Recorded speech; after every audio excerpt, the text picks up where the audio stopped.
Love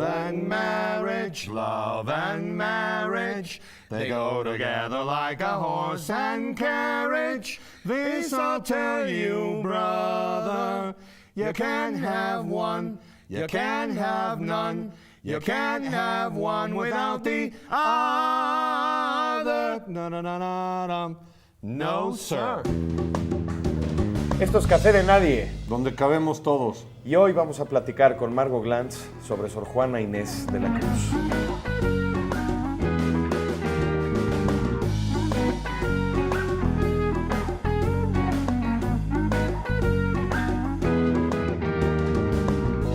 Margo Glantz es sin duda una de las escritoras más singulares de nuestra lengua, ensayista, novelista, memoriadora de la literatura. Margo es sin duda una de las voces más vitales de la literatura escrita en nuestra lengua. Es un orgullo tenerte aquí con nosotros, Margo. Bienvenida, Margo Glantz. Bienvenidísima siempre. Viva. Muchas gracias, queridos amigos, por todos sus elogios, inmerecidos necesariamente. No, muy merecido. A ver, yo de entrada voy a agregar algo. Yo amo a Margo Glantz, lo sabe México y el mundo, pero mi amor por ti no estorba mi admiración por ti. Y yo te admiro en dos canales, como ya lo señaló este hombre. Primero, como narradora, porque te soltaste la greña y le diste lustre a las letras mexicanas, incluso allende nuestras fronteras, porque es una autora muy bien leída en España, donde hemos coincidido. De hecho, Argentina, nos conocimos en Madrid. Chile.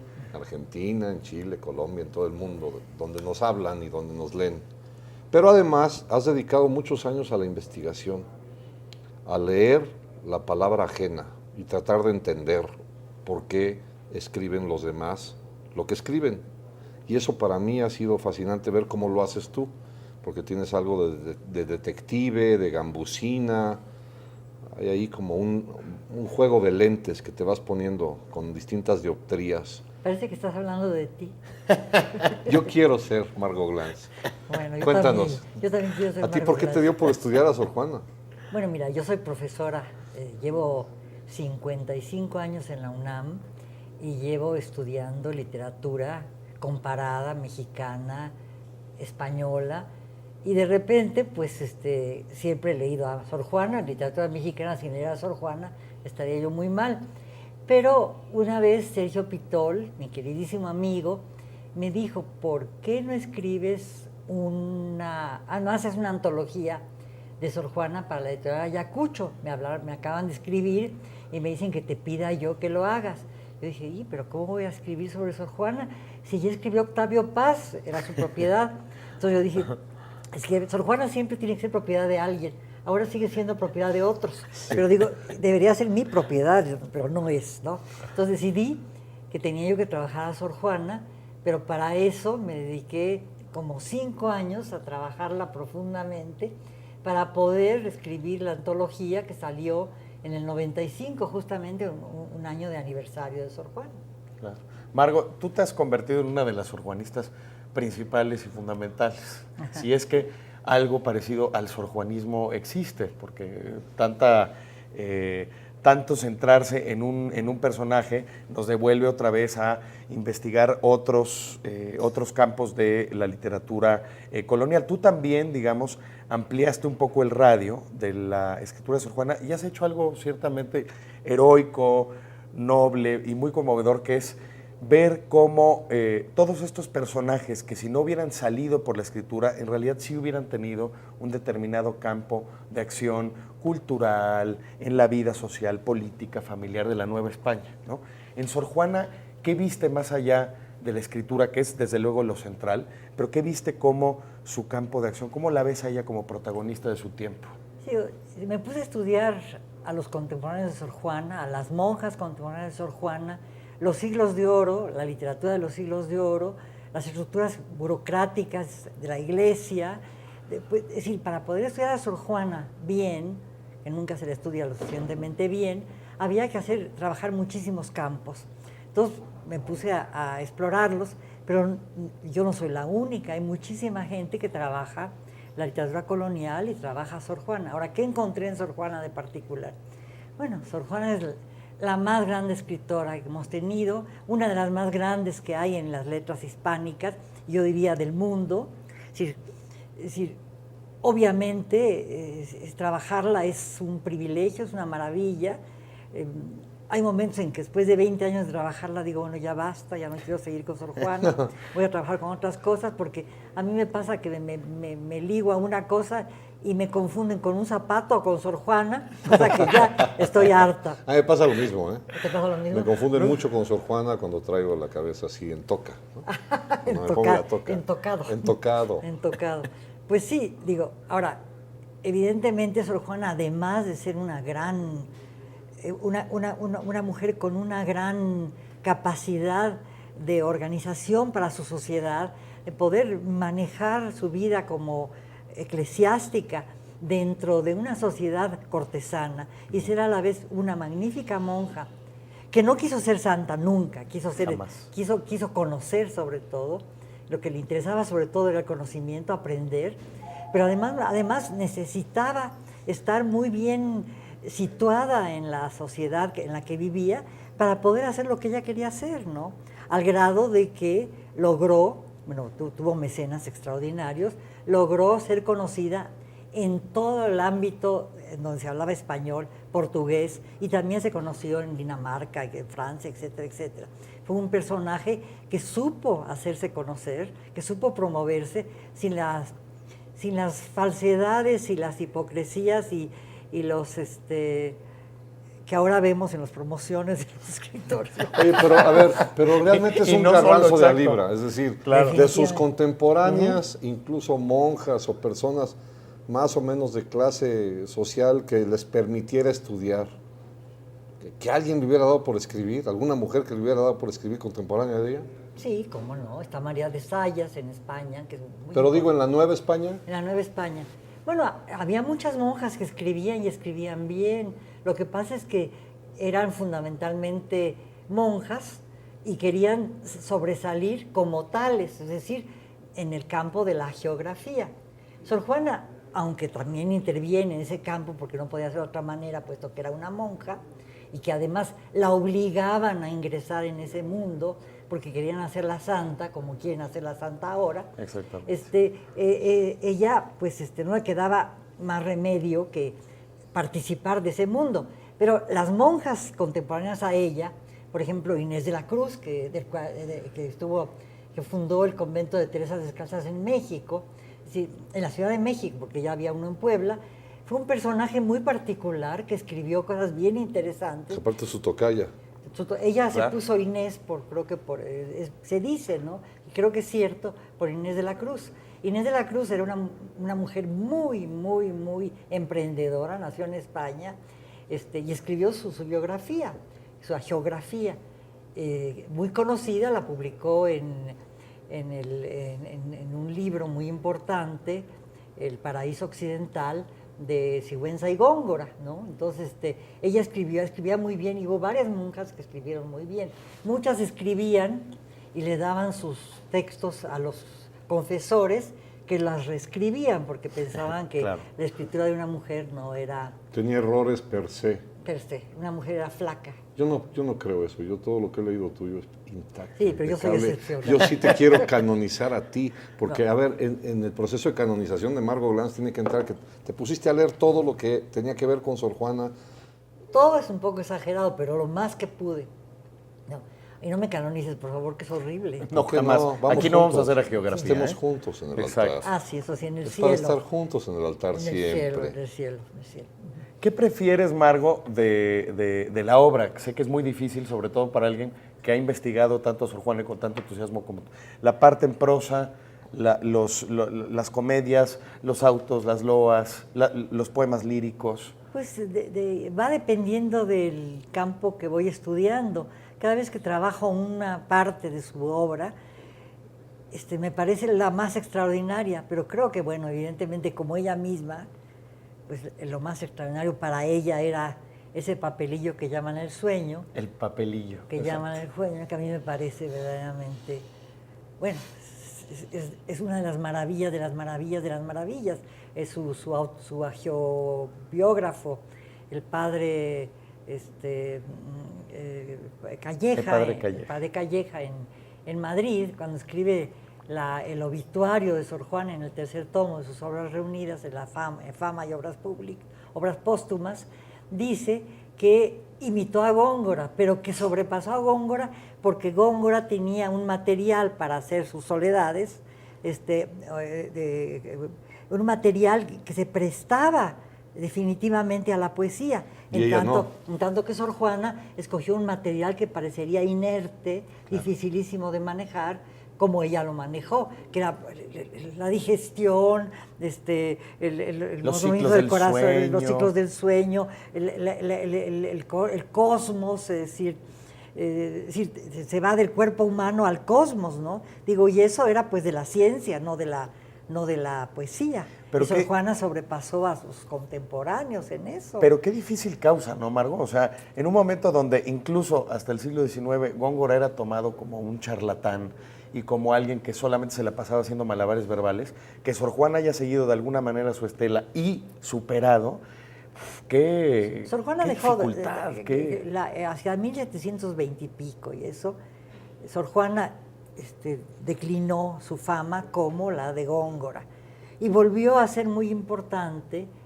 algo a finales del siglo XIX, aunque por ejemplo algunos críticos decían que era falsa la fama de Sor Juana como la del Casimir mexicano, así que compararla con el Casimir Qué horror. mexicano era como medio absurdo. Pero en fin, en el Eso es del siglo- nigromante, ¿verdad? Eso lo decía el nigromante. No, el creo. nigromante, Los González Casimir. Pimentel, creo. Qué horror. Bueno, y digo, empieza fundamentalmente pues con los contemporáneos, con Abreu Gómez, aunque ya antes hay gente, ¿no? Es decir, bueno, Amado Villaurrutia, Amado Nervo, etcétera, ¿no? Amado Nervo primero, Villaurrutia, etcétera.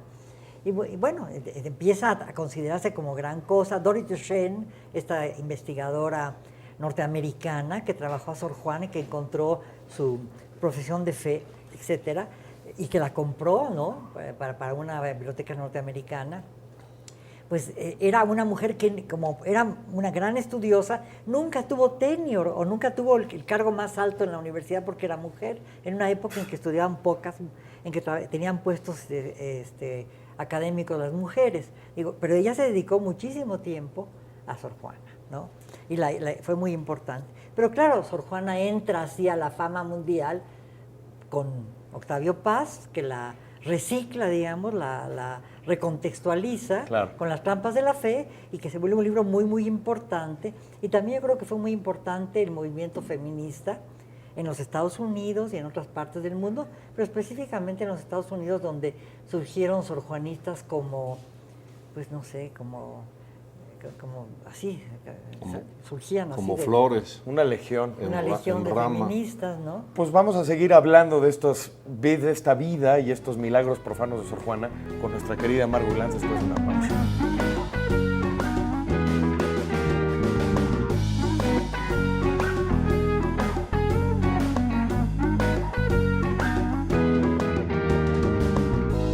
Seguimos conversando aquí en Café de Nadie con Margo Glantz sobre Sor Juana Inés de la Cruz. Margo, aquí los tres, pero particularmente tú, has defendido a ultranza el carácter, digamos, laico de la escritura de Sor Juana.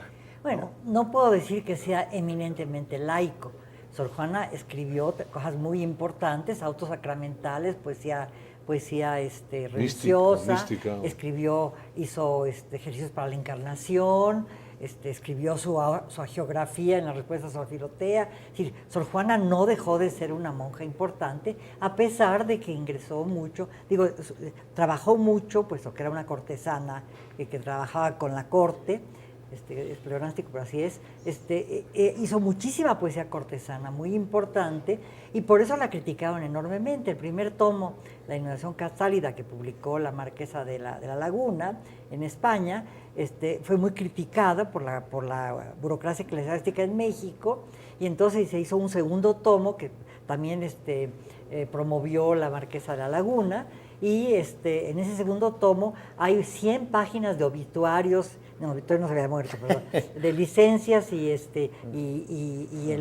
elogios a Sor Juana, en donde se decía que era una gran monja que nunca había faltado a la iglesia, etcétera, etcétera, porque la defendían. Ya había salido la Carta Atenagórica, que tuvo muchos problemas, que causó muchos problemas sobre todo en la Iglesia en México.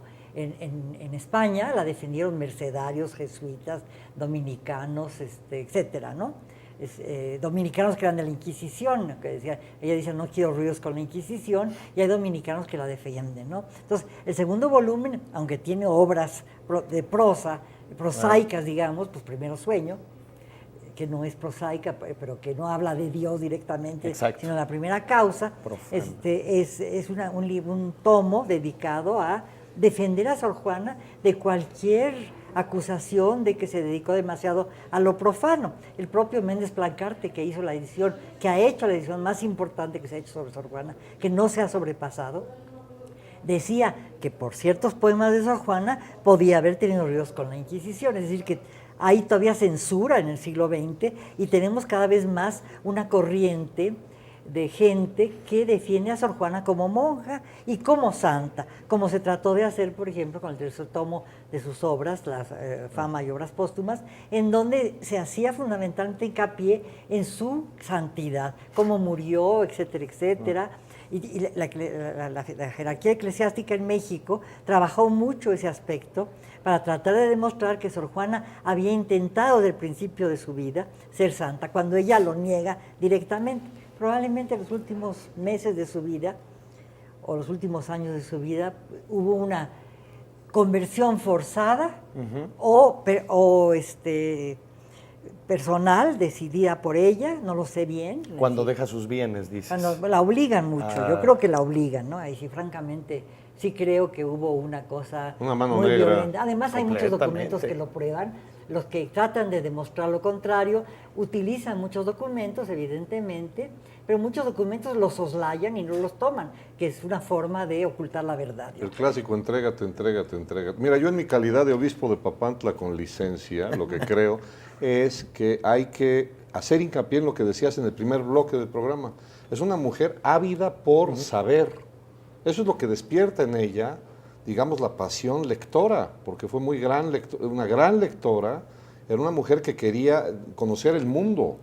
Y en la medida en que conoce el mundo, hace esta maravilla de extrapolar lo que uno siente en su interior para conectarlo con el cosmos, pero no necesariamente con la llama mística.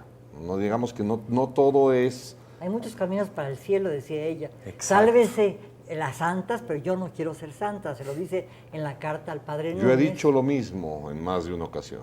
Se ve. Lo creo. Oye, quiero preguntarte algo. Después de estudiarla con tanta pasión y con interés, ¿a ti te ha influido cuando tú escribes? ¿Cambió en ti tu manera de ver la literatura y de escribir?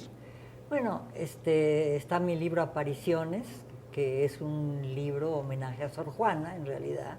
En el rastro empiezo con un epígrafe, un soneto de Sor Juana famosísimo, esa tarde mi bien cuando te hablaba, etcétera, Como en tu etcétera, rostro etcétera, y ¿no? tus acciones vía. Digo, Sor Juana es fundamental en mi escritura desde el momento en que me puse a trabajar a Sor Juana, ¿no? Aunque mucho tiempo tuve una pasión por las monjas, porque de niña fui convertida al catolicismo, cuando tenía yo como 10 años, y los que me convirtieron al catolicismo me regalaban historias de santas, ¿no? Entonces, el martirio era Como una manera No para de... seguir su vida, Margot, pero me por gustaba diversión el martirio, infantil. Me gustaba mucho el martirio. ¿A qué niño no, va? Quo Vadis, Fabiola, Genoveva de Brabante. Me regalaron un misal en piel blanca. Vidas ejemplares. Vidas claro. ejemplares, todo eso. Entonces digo, yo creo que ya estaba yo predestinada a estudiar a Sor Juana, ¿no? Pero, es decir, afortunadamente no me volví santa tampoco. Margot, tú, ya hablamos de los peligros de poner a Sor Juana como santa, ¿no? ¿De qué otros prejuicios y de qué otras estupideces pseudocríticas habría que defender en este momento a Sor Juana? Bueno, yo creo que Sor Juana es una figura tan esencial para la literatura mexicana, así como para la literatura universal, que Sor Juana debería ser totalmente del dominio público y en todo caso, si se encuentran nuevos documentos sobre Sor Juana, que creo que se pueden encontrar, esos deberían pertenecer, yo creo, a la Universidad Nacional Autónoma de México. Eso ¿no? para A empezar. la Biblioteca Nacional. Eso para yo empezar. creo, Pero ¿no? habría Sí, que añadir definitivamente. también que la literatura de Sor Juana, que es ella misma, ella en sí misma es una literatura. Definitivamente. Bueno, es grande por ser grande, no porque es mujer. Es decir, independientemente de que es mujer, porque la bandera esta feminista que de pronto exagera que porque ustedes son muy buenas escritoras, hay que venerarlas simplemente porque son mujeres. Yo a ti te venero como tu lector cuando te leo y ahí no me importa Por tu en escritura. realidad que seas bella. Mira, yo creo que Sor Juana tuvo un papel muy importante en la emergencia de un discurso femenino que ella defendió profundamente. Está la respuesta a Está Sofilotea Sofilotea. y está la carta al padre Núñez y muchísimos de sus sonetos, de sus romances, etcétera. Y bueno, está esa maravillosa comedia que es Los empeños de una casa, en donde ella defiende el ser mujer y habla de la necesidad de que las mujeres estudiasen, ¿no? Ella mataba a su abuelo y a su madre, decía que con empeño, ¿cómo decía? Las mataba, no me acuerdo cómo dice exactamente la palabra, pero ella quería que la vistieran de hombre para que la mandaran a la universidad, y ella se viste de hombre en uno de los autos sacramentales, en la loa de San Hermenegildo. Entonces, digamos, Sor Juana sí peleó muchísimo por la independencia de las mujeres y por el hecho de que las mujeres, por serlo, no podían ser inteligentes. Hay hombres idiotas y mujeres idiotas, decía ella. Entonces, no lo dice así, lo dice de otra Claro, manera. claro, pero es eso. Bueno, pero yo creo que sí tuvo, en la época de Sor Juana, hay otra mujer muy interesante, importantísima, anterior a Sor Juana, que seguramente ya leyó, pero que no menciona porque era bastante escabroso, que es María de Zayas, que escribió dos series de novelas ejemplares al estilo muy diferentes de Cervantes, pero siguiendo un poco esa trayectoria. Entonces, digamos, sí creo que a Sor Juana le importaba mucho defender el campo de lo femenino. Ahora, creo que no solo por ser mujer fue lo que fue, definitivamente. Claro. Digo, a ver, ella, por ejemplo, a los 3 años ya era poeta. Ella dice que creía que todo el mundo era poeta porque ella hablaba en verso. Y cuando se dio cuenta de que no todo el mundo era poeta, se sorprendió, porque pensó que era natural que la gente fuera poeta desde casi el principio. Dice, azotada como Ovidio, suenan, no sé, a poema mis versos. Suenan, Es bellísimo eso, ¿no? bueno, no lo dije bien. No, pero es bellísimo imaginar que el mundo está poblado por poetas y que de pronto viene el desencanto y resulta que hay políticos, y hay autoridades. Y que se habla en prosa. Y que se habla en prosa. Sosa. Sor Juana e indecorosa. era también bastante política, porque sin serlo no hubiera podido sobrevivir en una sociedad como la colonial, en donde se necesitaba ser discreto, y ser discreto significaba discernir cuáles caminos seguir para poder mantenerse al filo de la navaja entre lo eclesiástico y lo cortesano. Era importantísimo eso. Y esa línea que permitía torcer uno y otro lado era, sin duda, su gran inteligencia poética, su gran sensibilidad para las ciencias exactas, su dominio de la música. ¿Cómo? Era una magnífica contadora. Aprende a leer a los 3 años, ¿no? Yo tengo una nieta que va a cumplir 3 años y ojalá que aprendiera a leer fuera como Sor Juana. Y es maravillosa, mi nieta, inteligentísima. Sin embargo, no sabe todavía escribir, ¿no? Entonces, Sor Juana a los 3 años escribía, bordaba, contaba, etcétera, ¿no? Ella lo cuenta en la respuesta a Sofilotea y lo cuenta el padre Calleja en su obituario, digamos, ¿no? Sí, Sor Juana conjuntaba una cantidad de cosas, como tú dijiste, es toda la literatura. Hacía autos sacramentales, hacía obras religiosas, hacía comedias profanas, hacía versos de todo tipo, fue muy innovadora en el romance. Ella fue muy importante en el desarrollo del romance, que fue uno de los géneros que florecieron más en la época del barroco. Fue magnífica sonetista, extraordinaria. Fue, en fin, era respondía magnífica en todo, sermones. ¿no? Además era maravilloso, respondía a sermones, además era una teóloga extraordinaria, era contadora de su convento, 12 años fue contadora del convento, tenía magnífica letra, hasta, decía ella, hasta por hacer este tipo de letra me consideraban indecente, porque el escribir bien parece que no era decente en una mujer. Entonces es muy importante también. Claro, muy importante. Y aparte tenía deberes como monja, es decir, ¿a qué hora dormía? Como ella dice, funesta, nocturna más no funesta, mi pluma escribe. Qué bonito. Sí. ¿Tú también escribes de noche? No, yo de día. Tú eres yo soy diurna. diurna. ¿Y tú te has tenido que vestir de hombre o revestir de hombre? Pues andamos con pantalones, ¿no? Digo, cuando estaba yo en la Facultad de Filosofía y Letras, así en los años, yo llegué a la facultad en 59 a dar clases, pero entré a San Ildefonso en 47, y las mujeres nos vestíamos con falda y suéter, y blusitas rayadas, calcetines. Y como en el 65 me puse un traje pantalón, y decían que si me creía yo George Sand. Mira nomás. Sí, ya ves, ahora cambiamos. La onda yeye. Margot, tenemos al padre Calleja por un lado, ¿no? Y luego al padre Higginson por otro, ¿no? El padre Higginson, que era el mentor de Dickinson, el padre Calleja, que era el confesor de Sor Juana. Y sin embargo, las dos, Emily Dickinson y Sor Juana, eran infinitamente superiores en talentos a sus Mentores. tutores y Sí. mentores, ¿no? Les tenían envidia. Increíble que ahora no podamos seguir reconociendo eso, ¿no? Digamos, en un mundo donde, por fortuna, ahora leemos y te leemos a ti como los grandes actores de la escritura y del pensamiento en su respectivo tiempo. Léanme mucho porque ya mi generación se está yendo, ¿eh? Para Te nada, vamos a seguir tú te leyendo vas a quedar devotamente, siempre. Margot. Te queremos mucho.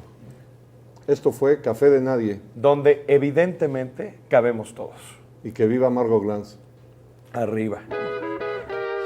Fly me to the moon, let me play among the stars. Let me see what spring is like on Jupiter and Mars. In other words, hold my hand. In other words, baby, kiss me. Fill my heart with song, let me sing forevermore. You are all I long for, all I worship and adore. In other words, please be true. In other words, I love ba-dum, ba-dum, ba-dum, ba-dum, ba-dum, bum, you.